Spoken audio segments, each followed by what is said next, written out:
Hello everyone, welcome to my channel. My name is Jenny.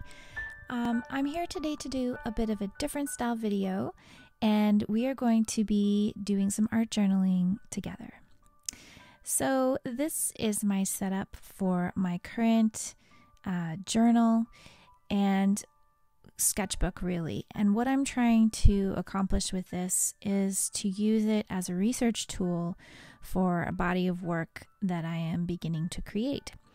And I'd never really considered using a visual journal before. Usually I would find some source images, find some inspirational images, and kind of put them up onto a sort of vision board style thing in my studio.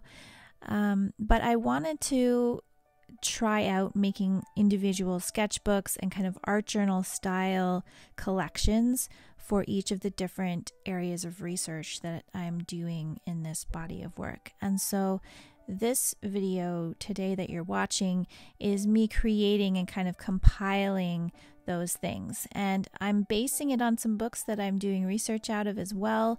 So this first video will be showing you the book from this book, The Spirituality of Labyrinths and Mazes.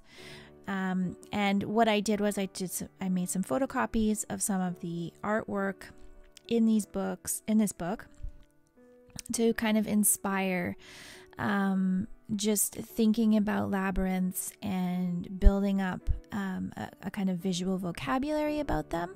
And so there's also some drawing directions in this book about how to draw labyrinths. And so I've been doing that in kind of a meditative process, and that process is going to be shown in this sketchbook.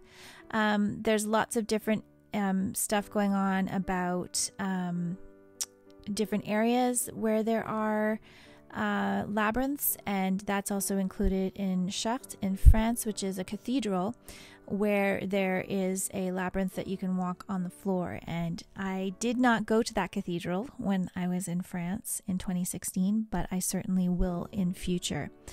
So I started to think about how to mark this little notebook as my labyrinth book, and I thought it might be fun to draw a labyrinth on the cover. And so here you see me doing that, and I am drawing a 3-ringed labyrinth, and the 2 labyrinth drawings you'll see in the sketchbook are both 3-ring and 7-ring, and you can go up. There's an 11-ring, you know, they can be as elaborate as you'd like them to be, but they're always drawn in those multiples, and I don't exactly remember the reason why, but that is how they're drawn.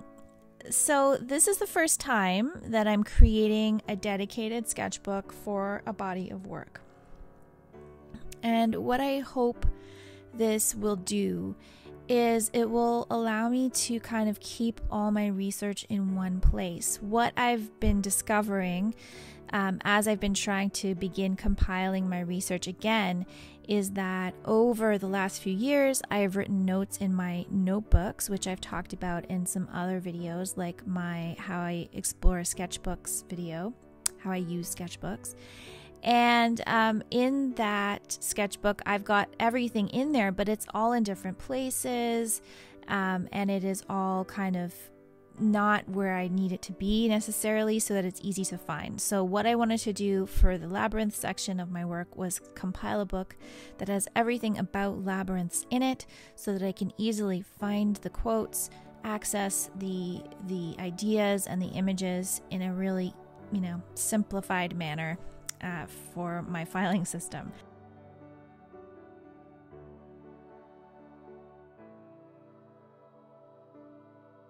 Now you can see that I'm just cutting out all of these images. Keeping them in black and white is going to allow me to color them in as I see fit if I want. And so you can see them all there. And now we're going to begin with the actual collage part of the book. So I'm just kind of trying to decide which images are going to go where and how I'm going to lay them out. So there's going to be text, there's going to be image through collage, and kind of collecting different artists who have worked with the labyrinth image over the years, and all of those are going to be included in here, and I'm going to put them in different places. I'm trying to figure out, the best layout right now for this page, where I already wrote 2 quotes, and these were quotes that I went back into my notebook to find because I just couldn't remember where I had placed that research. I read this particular another book about labyrinths several years ago, and so that was what I included on this page. This page that I'm working on here, the quotes are, "The labyrinth is therefore an optimistic allegory of Earth as the living space for humanity," and that's by Jürgen Humuth. And the other quote is, "The labyrinth is a path towards rebirth in the midst of life," also by Jürgen Humuth.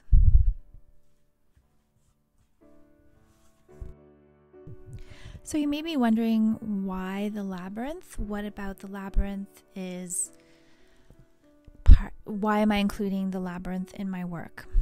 And this is an image that I would say is a part of my visual vocabulary. It is a symbol that I have had come up in my life repeatedly in terms of being an image that resonates with me very deeply, and also an image that speaks to a lot of the themes that I'm trying to convey in my work.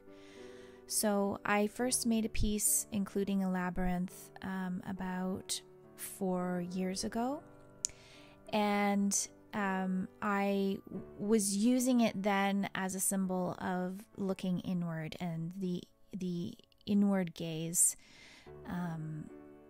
The part of yourself that is always searching for who you are, for what you represent, and for inner peace. And when I'm thinking about imagery that resonates with me, there's almost always a kind of connection to ancient symbols and things that have resurfaced continuously throughout human history. And the labyrinth is certainly one of those things. The labyrinth has been seen cross-culturally, across continents, and it is a shape and a symbol that seems to resonate deeply with humans in their connections with self and with the earth, especially because it is a physical manifestation of a symbol. So it is something that is meant to be interacted with. You're meant to meditate in some way as you're interacting with the labyrinth. So whether it is a large labyrinth that's on the ground that you are walking through, or whether it is a finger labyrinth that you're meant to trace with your finger, or if it's the actual act in of itself of drawing a labyrinth, which is meant to be also a meditative experience. And in the last few weeks, when I've been working with it as an image and drawing it, I have found it to be very meditative and a very calming process. Just the process of drawing the lines and connecting them has a very calming effect on the system, and it gives you just this instant kind of meditative sensation, which I think can be helpful for many different types of people. Because if you're more of a movement person and you want to be walking a labyrinth, you can do that. If the act of moving your finger over it is more your style, then you have that option. And then if you're more of a creator, you can do the drawing aspect of the labyrinth. So there's just so many different ways that you can interact with this symbol, with this object. And that is coming through in this particular piece for me in terms of the ability to look through and look inward and reflect on your life. And that is a really important aspect of my sense of well-being. I find that the world can be very fast-paced, you're always moving, you're always doing things, you're always expected to be interacting. And what's really important for my mental health and for my well-being is time to sit and contemplate and kind of unravel all of the layers that you build up around yourself when you are living daily life. And you do that as a coping mechanism in many ways. There isn't time for the average person to sit and contemplate how their life is going that often. You just don't have that much time to be reflective. But I have found for myself that I definitely need that time to be reflective. And so I will take it, and if you need some sort of an activity that will facilitate you taking that time to be reflective, then working with the labyrinth image can certainly be one of those things for you.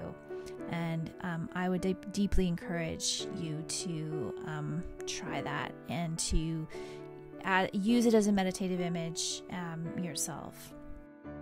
So as I said before, I am painting in some colors on these black and white images, just kind of highlighting the shapes of the labyrinths themselves, giving them a little bit of visual interest for me. And you know, this sketchbook is at once, you know, a piece of art in and of itself, but also a reference guide and a way for me to really internalize the imagery of the labyrinth and be able to reference, you know, different versions of the labyrinths and how they were constructed and how they look visually in general, but also to use the quotes and the different writings that I find as a place to go to if I'm looking to write an artist statement, or if I'm needing to kind of verbalize one aspect of my work that relates to the labyrinth. Here I am beginning the process of putting in the sketch from my other sketchbook into this book, and this is really just a place where I can take the idea. You can see here that the original idea was put down in my sketchbook on February 3rd, 2014. So it has been you know, a while since I came up with this original piece. And what I wanted to do here was include it in this sketchbook and leave the page beside it blank, because that page will be where I do another sketch, kind of furthering the idea, kind of taking this initial very quick sketch that I did and building on that, and you know, elaborating on the forms. You can see in this sketch that I didn't actually fully draw labyrinths, even though that is what those squiggly lines are meant to be. And I was doing it because I was probably in a hurry and I wanted to get the idea down, but I didn't want to spend the time to draw the individual labyrinths. So this book will probably include several layers of sketches and several versions of where how the layout could be for this piece. I don't really foresee making any other labyrinth pieces in this next body of work that I am developing. So this will probably be the only piece in this body of work that has a labyrinth in it, but I do plan to potentially use the research that I'm compiling in this book in future bodies of work. So it's possible that I will go on to do a whole body of work just about labyrinths, and in that case this book will definitely come in handy because I'll have all my references in one place and I will be able to refer back to, you know, this original piece that was really the original time that I thought about using labyrinths in my work. And the other piece that I made a few years ago was, again, me wanting to explore that image. And so I decided to use it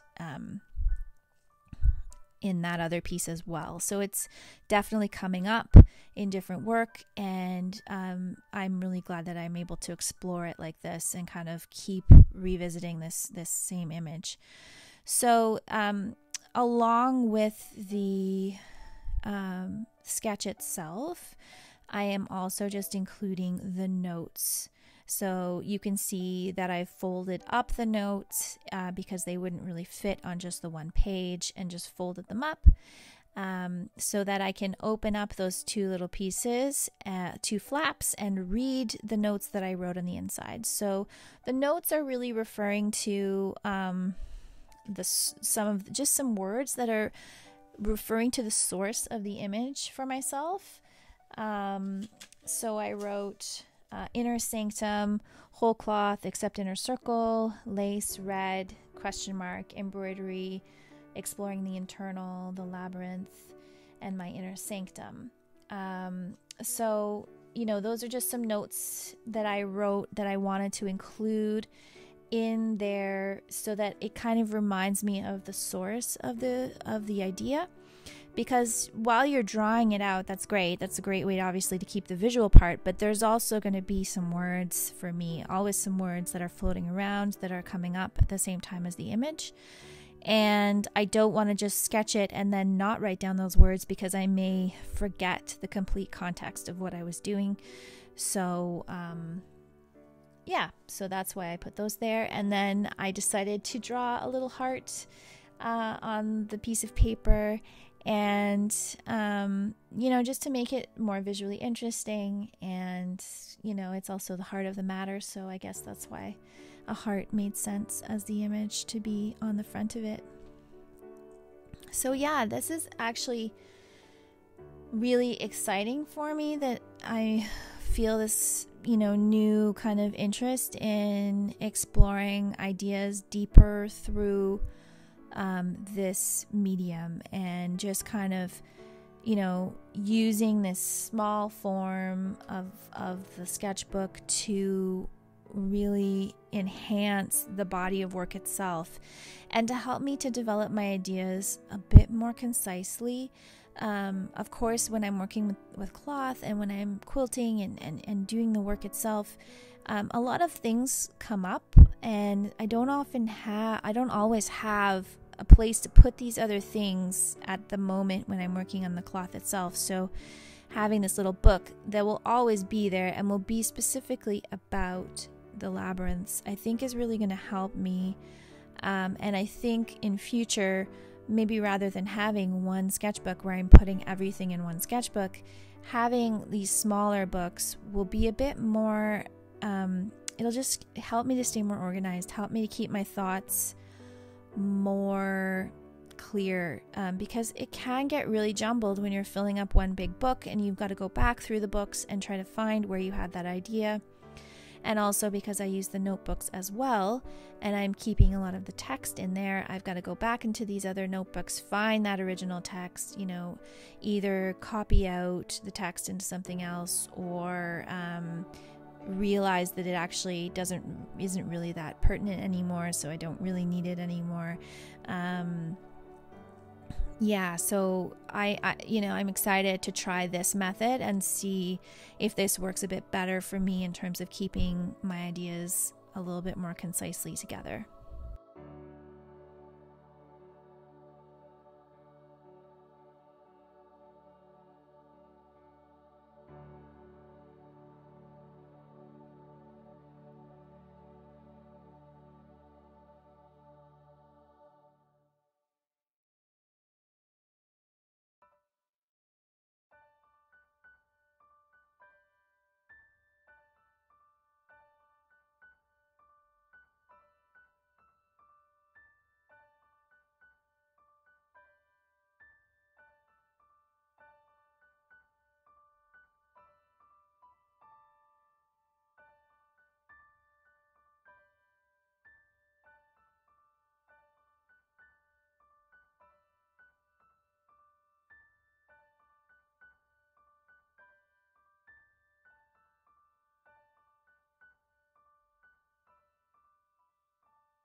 So for the rest of the book, I decided to just glue in all of the images that I had cut out today and place them in on different pages. I don't want to rush this book. I don't want to, hurry up and fill it in and all those things. So I just decided to, put the images in different places and then play around with them at different times.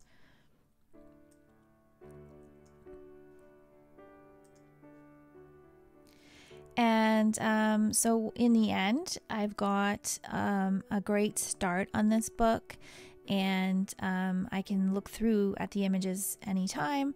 And I've also, already added a bit more to it than I did in this video. So this will be something that I'm working on continuously over the next months, years, potentially. And I will be sharing that with you as I go along. So that is pretty much it for today. I want to thank you so much for watching, and I will be back again soon with more videos.